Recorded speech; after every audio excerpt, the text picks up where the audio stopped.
આ 8 રાશિઓ પાસેથી ક્યારે કોઈ આશા ન રાખો, તેમને કોઈ દુઃખની અસર થતી નથી. અંગત જીવનની સફરમાં આવતી મુશ્કેલીઓ માટે ચાણક્યએ તેમના નીતિશાસ્ત્ર એટલે કે ચાણક્ય નીતિમાં ઘણી નીતિઓ વર્ણવી છે. ઘણા રાજાઓ અને સમ્રાટોએ પણ ચાણક્યની આ નીતિઓ અપનાવી હતી. આને અનુસરવાથી જીવનની પરેશાનીઓ દૂર થાય છે. ચાણક્યએ તેમના નીતિ ગ્રંથના એક શ્લોકમાં એવા 8 જીવોનું વર્ણન કર્યું છે જેઓ અન્ય વ્યક્તિના દુઃખથી પ્રભાવિત નથી થતા. રાજા વેશ્યા યમો યજ્ઞિસ્તકારો બાલ્યાચ્ચો પર દુઃખ ન જાનંતી અષ્ટમો ગ્રામકાંતક.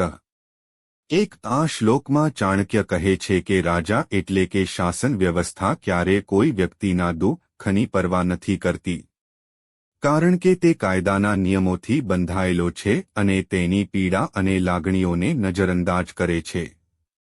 2 ચાણક્ય અનુસાર વેશ્યા માત્ર તેના કામથી ચિંતિત હોય છે. તેને એ વાતની પરવા નથી હોતી કે સામેની વ્યક્તિ કેટલી દુઃખી છે અથવા તેને કેટલી પીડા છે. 3 યમરાજનો ઉલ્લેખ કરતા ચાણક્ય કહે છે કે યમરાજને લોકોના દુઃખ અને દર્દની અસર થતી નથી. લોકોની લાગણીઓને બાજુ પર રાખીને જ્યારે સમય આવે છે ત્યારે તેઓ પોતાનો જીવ લઈ લે છે. જો તે લોકોની વેદના સમજવા માંડે તો કોઈનું મૃત્યુ નહીં થાય. 4 અગ્નિ માનવ દુઃખ અને પીડા પ્રત્યે ઉદાસીન છે.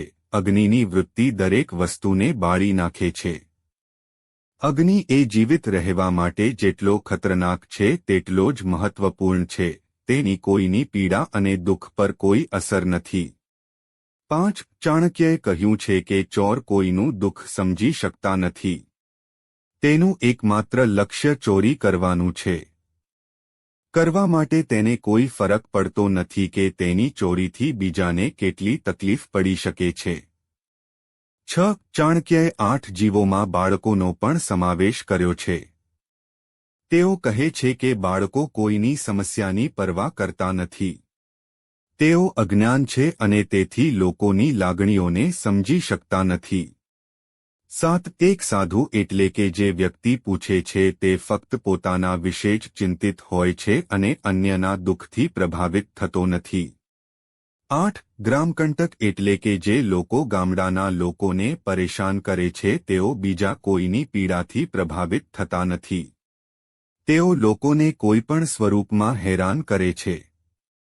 ચાણક્ય 8 જીવો રાજા, વેશ્યા, યમરાજ, અગ્નિ, ચોર, બાળક, સાધુ અને ગ્રામકંટક એટલે કે જે લોકો ગામડાના લોકોને પરેશાન કરે છે તેનું વર્ણન કરતા કહે છે કે આ લોકો ક્યારે કોઈ અન્ય વ્યક્તિનું દુઃખ અને દુઃખ જોતા નથી.